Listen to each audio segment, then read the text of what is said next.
Hi hello అండి. ఎట్లున్నారు? బాగున్నారా? మీరు నేను బాగున్నా అండి. మీరు బాగుండాలని ఆ దేవుని కోరుకుంటున్నాను. మిడిల్ క్లాస్ ఫ్యామిలీకి వెల్కమ్ అండి. ఈరోజు మన కంటెంట్ ఏంటిదంటే బంధువులు కాదండి, వాళ్ళు రా బంధువులండి. ఎందుకు ఈ కంటెంట్ పెట్టానంటే మరీ దారుణంగా ఉందండి ఇప్పటి కాలంలో.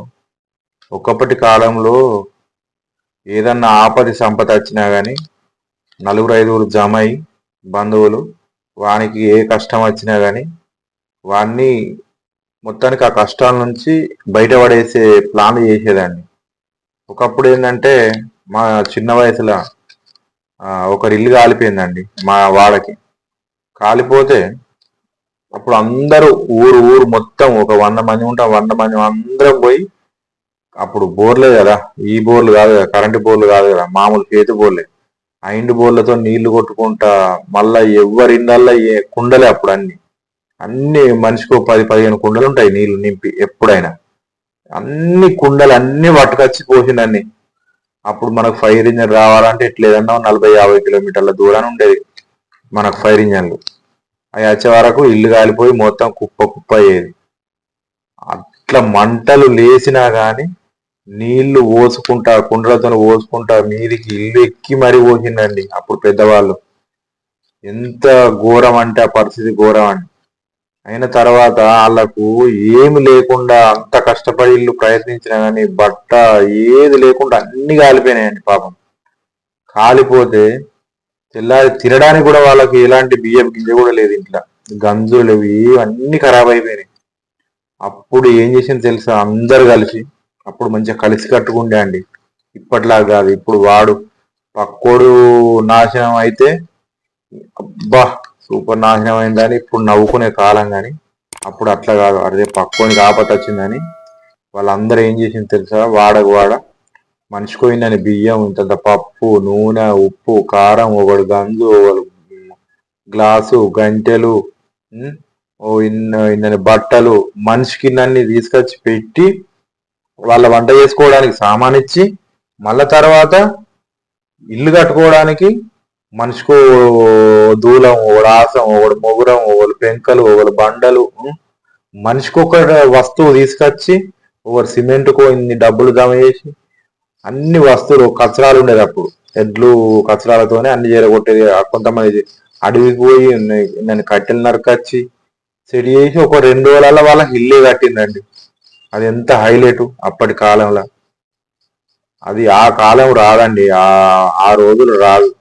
ఇప్పుడు చూడు ఎంత ఘోరంగా ఉన్నదంటే వాడు పక్కోడు నాశనం అయితే వీనికి ఉన్న సంతోషం మళ్ళీ ఎవ్వరికి కూడా ఉండదు. అంత దుర్మార్గమైన కాలం వచ్చిందండి ఇప్పుడు.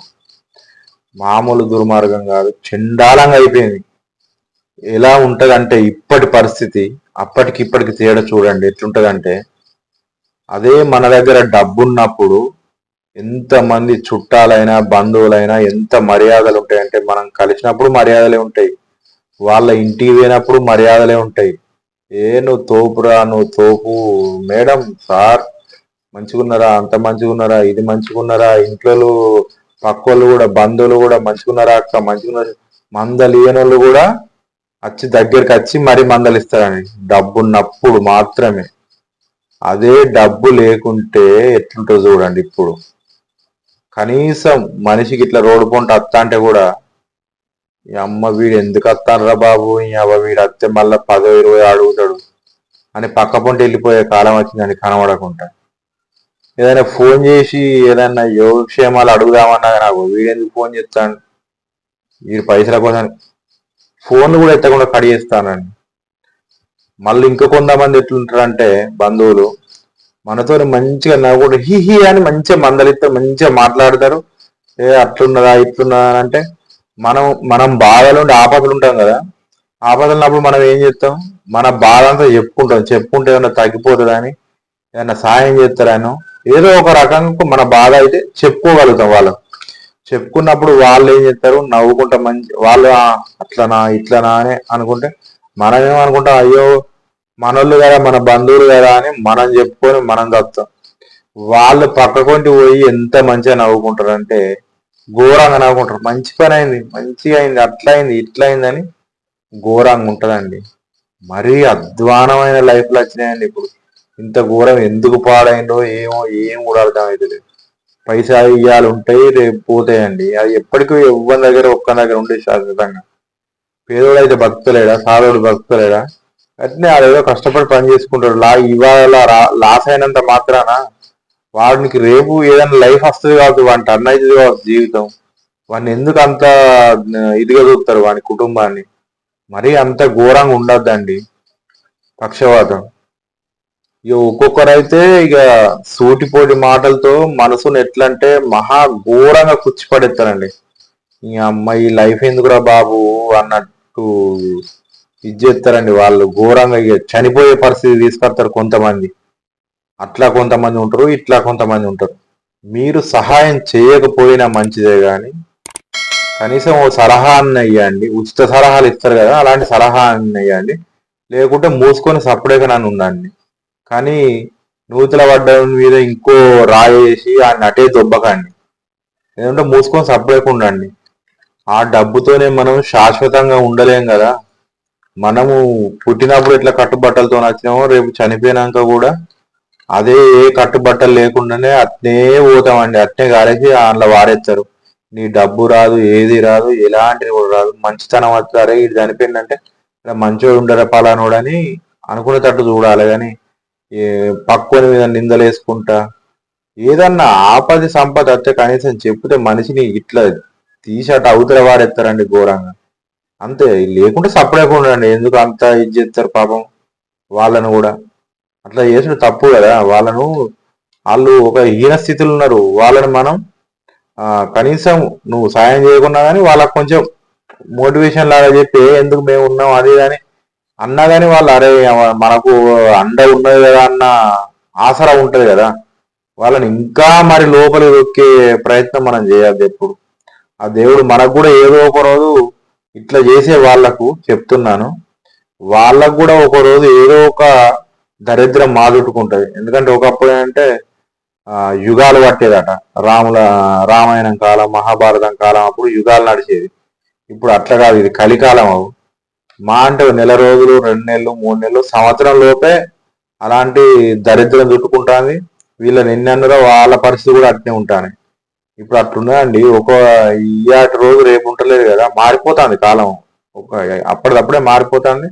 ఒక్కొక్క లైఫ్ ఒక్కొక్క రకంగా. ఇప్పుడు ఇవాళ డబ్బున్నోడు రేపు భిక్షగాడు అవుతాడు, ఈ భిక్షగాడే రేపు ధనవంతుడు అవుతాడు. అట్లా వస్తాడు కాలం, అట్లున్నా అన్నట్టు. దేవుడు కూడా ఏం చెప్తాడంటే డబ్బు ఒక్క దగ్గర ఉంచలేడు, అంత రొటేషన్ చేసి తింపుతాడు డబ్బును. అప్పుడు మనిషికి విలువ అనేది తెలుస్తుంది కొంతమందికి. అలాంటి వాళ్ళకు ఇక పక్కింటి వాళ్ళకు, బంధువులకు అయితే చెప్పనక్కర్లేదండి పాపం. వాళ్ళకైతే ఇంకా ఇంట్లో ఉన్న ఆడవాళ్లకు ఎంత టార్చర్ అంటే మహా టార్చర్ ఉంటుందండి.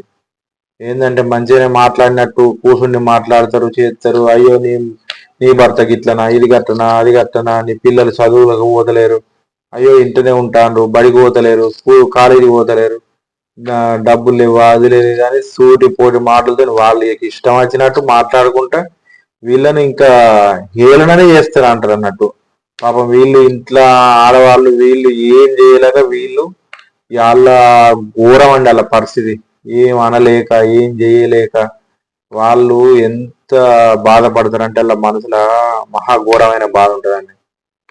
ఇంత ఘోరంగా అనబట్టే వీళ్ళు అని వాళ్ళ ఫీలింగ్ ఉంటుంది. కానీ ఏం చేస్తారు పాపం, వాళ్ళకు దరిద్రం అట్లా చుట్టుకున్నది. కాబట్టి అట్లా చేయకండి ఫ్రెండ్స్. వీలైతే మనం ఏదైనా సాయం చేయండి, లేదు అంటే పక్కకు తప్పుకోండి. కానీ వాళ్ళను ఉద్దేశించి మాట్లాడడం కానీ మనం వాళ్ళ ముంగట ఒక మాట సాటుకు ఒక మాట అనకండి.